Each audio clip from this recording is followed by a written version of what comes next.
Well, Don, thanks for joining us today. It's great to have you out for your MSR AI distinguished lecture, which you just gave, and now in a smaller room by a fire here. We can talk a little bit more personally about your career and your current role. What's your current position, and how would you describe what you do daily? At Uber, I'm leading data science for maps. So that's all of your experience as a rider of the map from the time when you open up the app all the way to the time when you get to your destination and get out of the car. Similarly, on the driver side, turn-by-turn navigation for drivers, for example. So every aspect of the map that's rider-facing and that's driver-facing is part of this mapping system, but then also some things that may not be as obvious. So for example, the mapping system predicts the travel time for drivers from point A to point B for any A and B. And that's used when you request a ride as a rider, we look at the different cars that are available and see how long would it take that driver to reach you. And so predicting that travel time in the road network is a really important output of our mapping system that may not be as visible. And it was really kind of cool just now during the talk you just gave. You talked about how it's not just machine learning, it's not just prediction, but the job you're in right now, I would say at one of the most well-known and premier companies trying to do its work to master the shared economy, comes at the intersection of economics and statistics and logistics, optimization. So many different fields are coming together for you. Yeah, that's right. It's an exciting opportunity to use my interest in statistics and machine learning and optimization. Economics is a new field for me in terms of economic models. They're important in pricing, and so it's been really fun to learn from some of the top economists in the field who have joined the team. Now you came to Uber after your a trajectory of going from high school to Stanford, chemical engineering, as you mentioned to me earlier, into a math degree, math and CS, and then off to Duke to do statistics, then to Cornell as a professor, and then through Microsoft Research, visiting us and working with us on predictive models for traffic, among other things, to now in this incredible position where you're bringing together many of the pieces and experiences you've had. Now, I want to ask you, as a professor, given what you've seen going on in your daily life, the kind of job that you have at Uber and the people you work with, what's the future curriculum for students to master this world? So I absolutely think that training students in being data-driven and driving decisions through insights from data is a critical skill set, the most critical skill set that I look for when I'm making a hire. So in addition to being able to build a machine learning model, this individual needs to be able to engage with data. They need to love data. They need to when they go to make a decision, their instinct should be to look at the data first and understand what's going well and what's going wrong. It's a difficult skill to teach, but I think more hands-on analysis, which is neglected a bit in courses even these days, because I think it takes more time from the professors. So lots of hands-on data analysis using some of these very large-scale industrial data sets that are now available in the public sphere, more coding, for example. But thinking just and for your talk you just gave to the larger audience, you mentioned and showed these pieces coming together in interesting, novel ways, the economics, optimization, prediction. Is there a new kind of core coursework that's needed? It seems like it goes on beyond data science. It's now there's something about that might resonate deeply with companies like Uber and other companies coming to the fore that need skills, you might say, applied across disciplines jointly at the same time to solve problems. Right. Well, it is important for students to come in with a basic foundation in these different areas. My undergraduate degree was great for this because we learned some economics and some optimization and some statistics and some machine learning. So I would say that that's very important, just a basic understanding of these different areas. But we really don't expect anybody to be coming in with being an expert in all four or even two of those. Instead, we pull together teams who are people who have a broad set of with a little bit of understanding and then a lot of depth in one area. We create these diverse teams with different specialties, and then we try to get them to talk to each other and to talk a language that the other person can understand and to bounce ideas off of each other. And this is how we get the best decisions at the end of the day. I know I was looking at your previous history, and we've had a time to, we've chatted in the past about your career and so on. I'm just curious, how did you get involved in just doing a math major, math and CS at Stanford? When you were in high school, did you always know you liked math? How'd that go I'd for always you? loved math. Yeah. Actually, it was a internship at Rockwell Scientific, where I was doing machine learning research in undergraduate that got me inspired. So actually at the time I was a major in chemical engineering, and after the internship I decided to switch to math and comp sci as a focus, and eventually that took me to getting a PhD in statistics and continuing in the field and circling back into tech and data science these days. It all started back in an internship with what was a defense contractor, a machine learning lab for defense contractors. This is Rockwell Science Center in Palo Alto? That's right, that's Well, right. I knew that place very well during my graduate work at Stanford. Who'd you work with there? Mark Piot. Oh, fabulous. Well, he's a mutual friend, and Yeah. I worked very closely with him as well for a number of years when I was down at Stanford doing graduate school. What did you do at Rockwell Science Center? Do you remember? Oh, wow. I was creating systems for training and inference in Bayesian networks that could be used for a variety of different purposes. They had a lot of different contracts at the time for different military applications. Yeah. It wasn't all military. They had the space shuttle. They had a bunch of other things. It was great. They set up shop right near Stanford campus, and a number of us used to stop by there and get a taste of this other world. And there was a big rise of interest in those days, as I recall, in decision theory and decision making and under uncertainty. That's great. So that moved you over to math, and you saw some real world That's right. aspects of it. And then when you were getting ready for grad school, what was your decision making like? So actually, I had a decision to make between going to graduate school in statistics and doing it in computer science. I had done a couple internships at that point when I was making the decision, an internship with Moises Goldschmidt. After the internship at Rockwell Scientific, Moises was, of course, a researcher at MSR in later years. But in the end, it was 6 in one and half dozen the other. There's a lot of great work going on in artificial intelligence and machine learning at the time. And also, I wanted to understand some of the foundations of statistical learning that had been developed over the previous 150 years.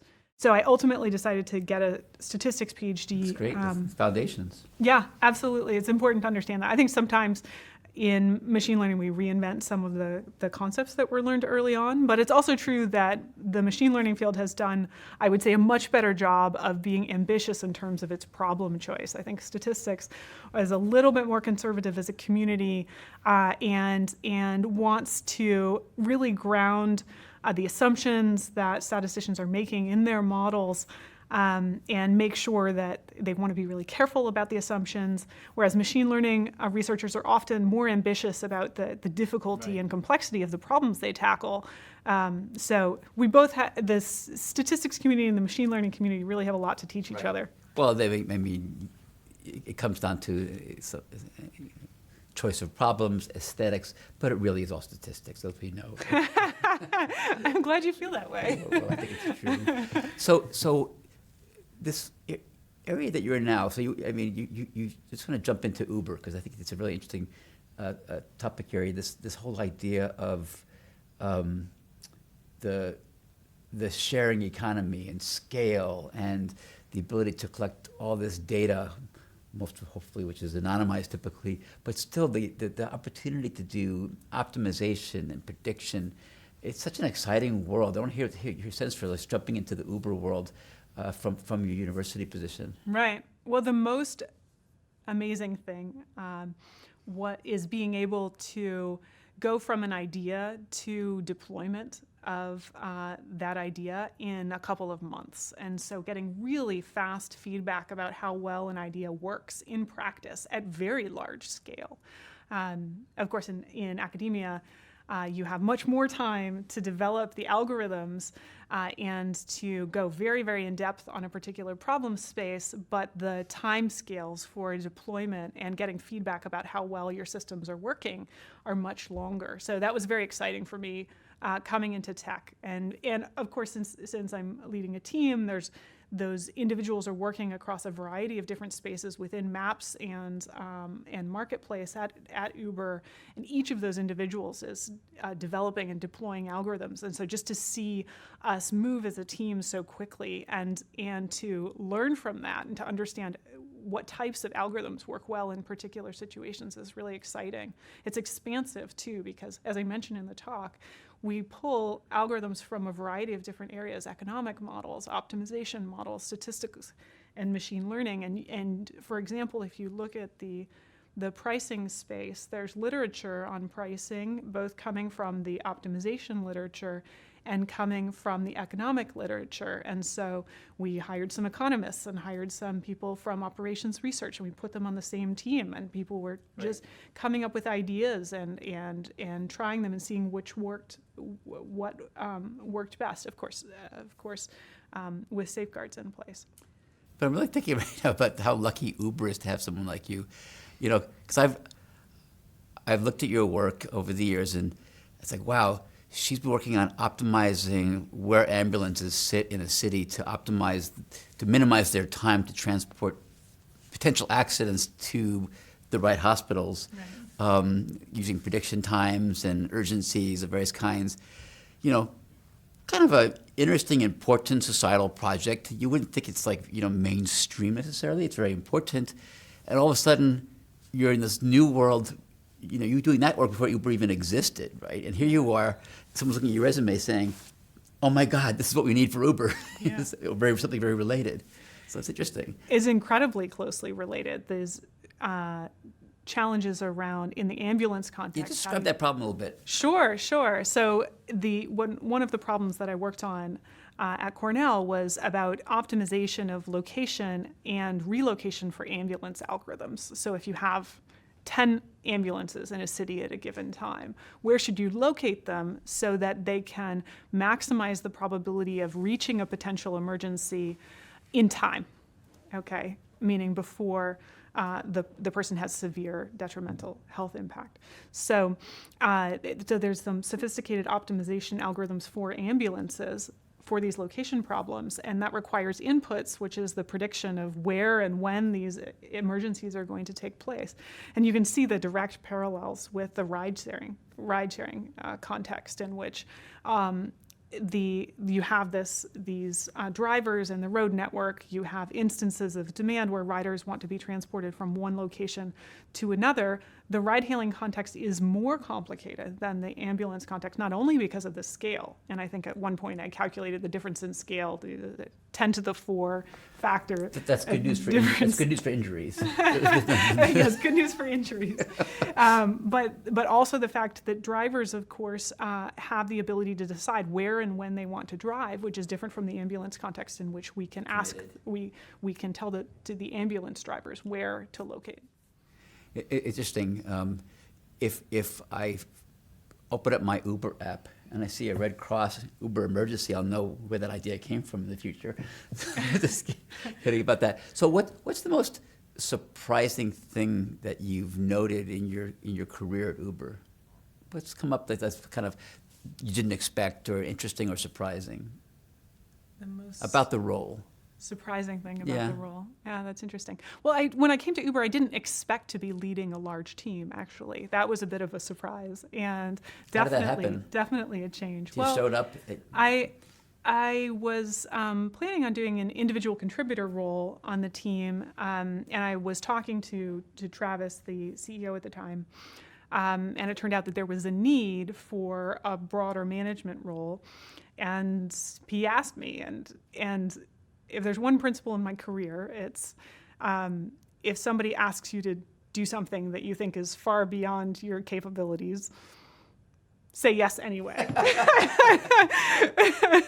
So I just jumped in and learned as I went.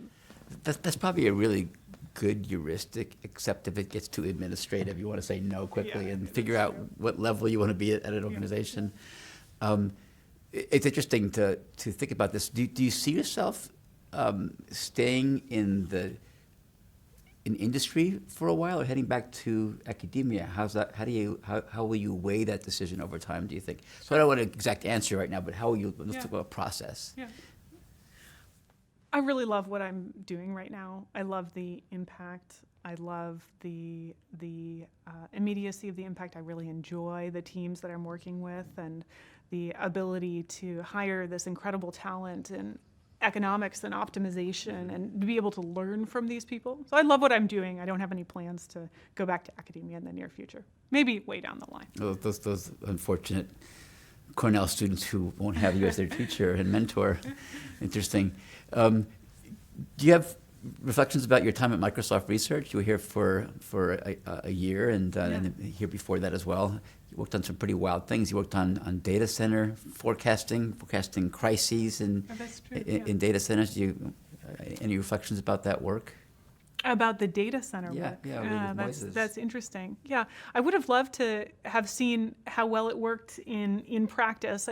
I think that this area of analytics for decisions. Let's back up. So what were you doing? Oh, sure. So the problem there was if you have a large-scale distributed system, a data center, and these data centers are instrumented. We know for each of the servers in the data center, we have information about a variety of metrics like CPU usage and memory utilization and so on. And so you have a lot of data coming out of the system, and sometimes the data centers don't hit their SLAs, something goes wrong, and you have to figure out what happened and do something about it very, very quickly. So you have so you have these performance crises in the data center, and so diagnosing what went wrong is an important challenge. So this was we created an algorithm for automatically detecting previous crises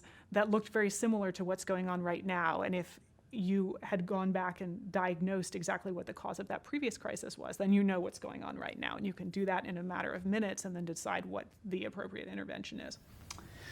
So this is something that I wrestle with all the time, which is work-life balance. Given how passionate I tend to be about everything going on, and I want to get so much done, and there's so many fun and interesting projects. I can choose to go deep on just a few or one, or pop up and do a few things at once. But then there's family and kids, relationships. What's your sense for, how do you master work-life balance, and how is it for you these days? It's in a fast-paced company like Uber. Right. I actually find that downtime has become more important in my current role than it was in my previous roles.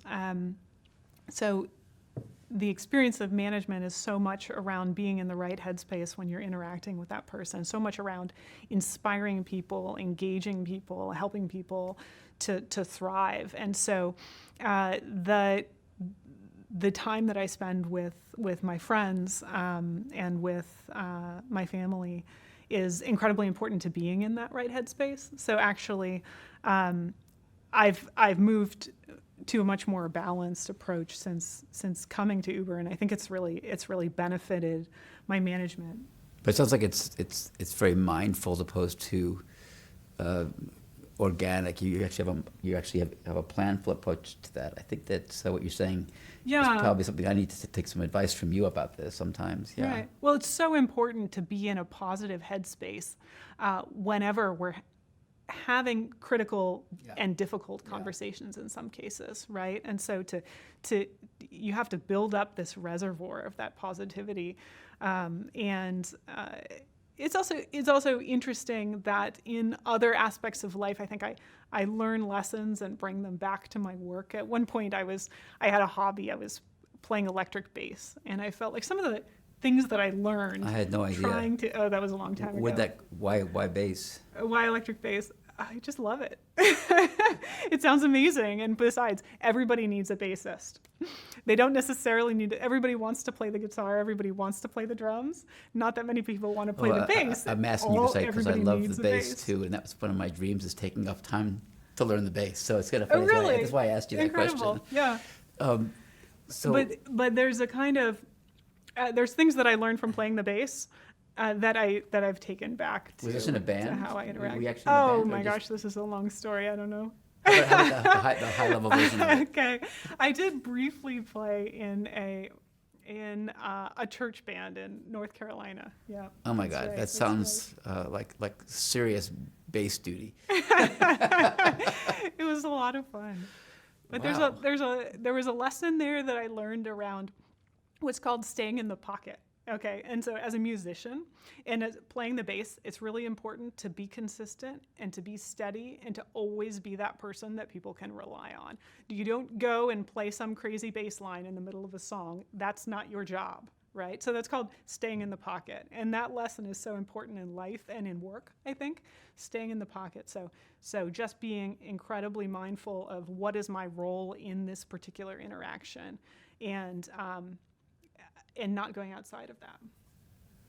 That's really interesting. I'm thinking about whether or not you were the kind of person that tended to stay in the pocket before you learned about this metaphor, or this actually helped you to deal with making sure that you were a little bit more gentle with people. Yeah, I think that that's the case. That I'm not naturally a person who listens first and thinks carefully about that. Yeah. I tend to get excited and want to get engaged with a Right. response, but really stepping back and understanding what my role is in the situation is really important. So let me ask you a quick question, given what you've seen at Uber from the inside. Yeah. Is the personal car going to go away? Is the personal car going to go away? Not in the immediate future.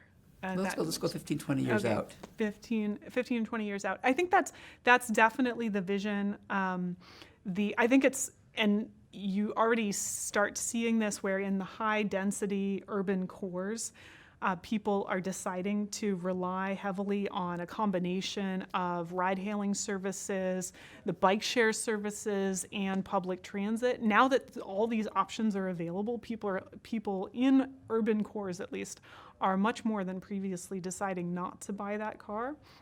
And I think we will see this evolution. It's a slow one because in order to move over to that world, there's all these corner cases that you have to solve for. For example, you have to make sure that when you have a small child, that there's a transportation option that involves a child seat. So, and the ride-hailing services just haven't nailed that particular aspect, right? So then what you end up happening, at least what I imagine happens, is that somebody, even if they didn't decide to own a car before, when they have a kid and they need that child seat, then they buy the car at that point, right? And then you have the car. Once you have the car, then you're not utilizing the ride-hailing services as much. So in order to really move into that world, we really have to provide services that fill all of these people's needs, needs at all stages of life.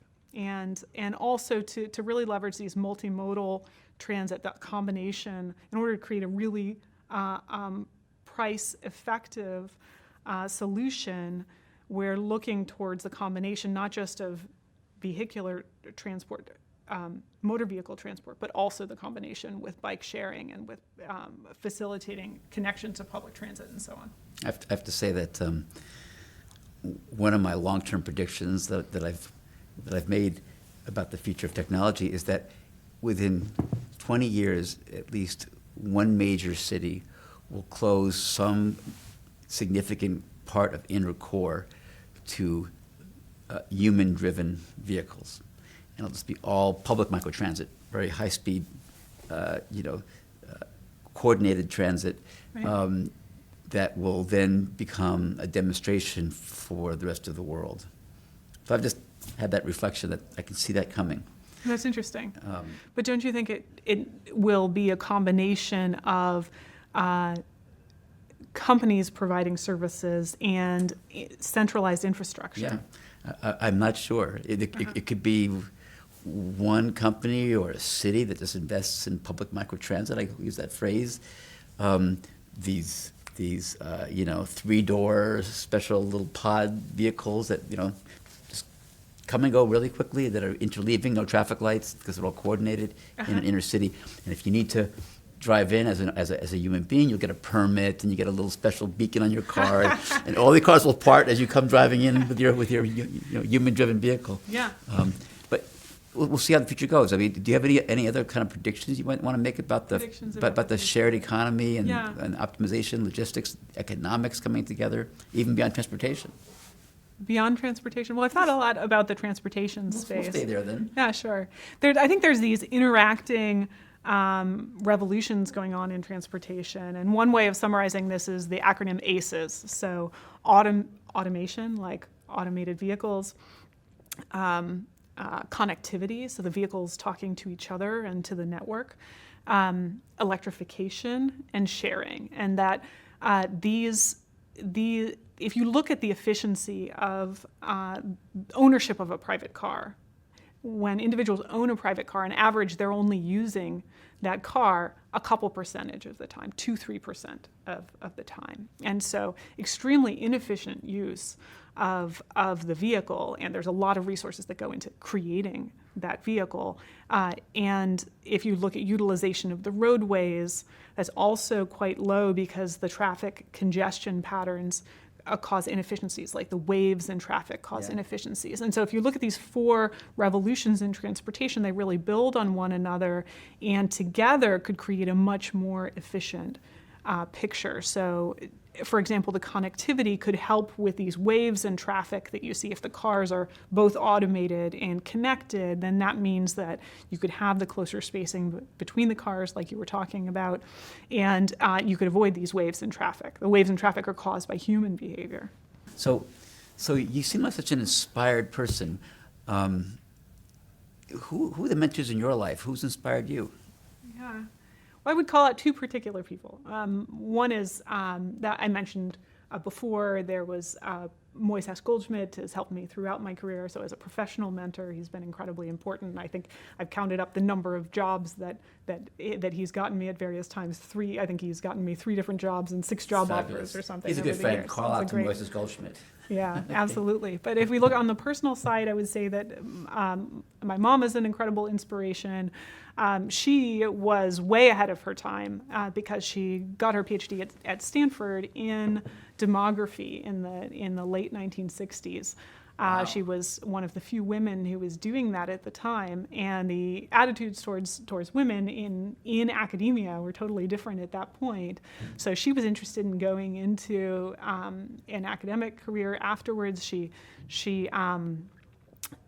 asked the head of her department. So when she was graduating, she asked the head of her department for a reference letter, and she was pregnant at the time, and he refused because she was pregnant. So it just goes to show that the attitudes have changed so much. Compute to me. No, Interesting. But she thrived nonetheless. What did she go off to do? So she did a postdoc at the East-West Center in Hawaii, again studying demography. She later went on to lead the international branch of the Census Bureau in the U.S. government for a decade or more. She was a professor at Hong Kong University of Science and Technology for a period of time, done incredible things throughout her career, very groundbreaking. So she was always a person that you couldn't tell her what she couldn't do. She was going to go out and prove you. So you feel like you've inherited some of that phenotype and genotype, probably. Yeah. Well, I hope that I have. Well, that's great to hear about your mom. It's fabulous that when you have a parent that's so inspiring. Yeah, that's incredible. That's great. Well, thanks so much for coming and visiting us. It's great seeing you again, Dawn. It's great to see you again.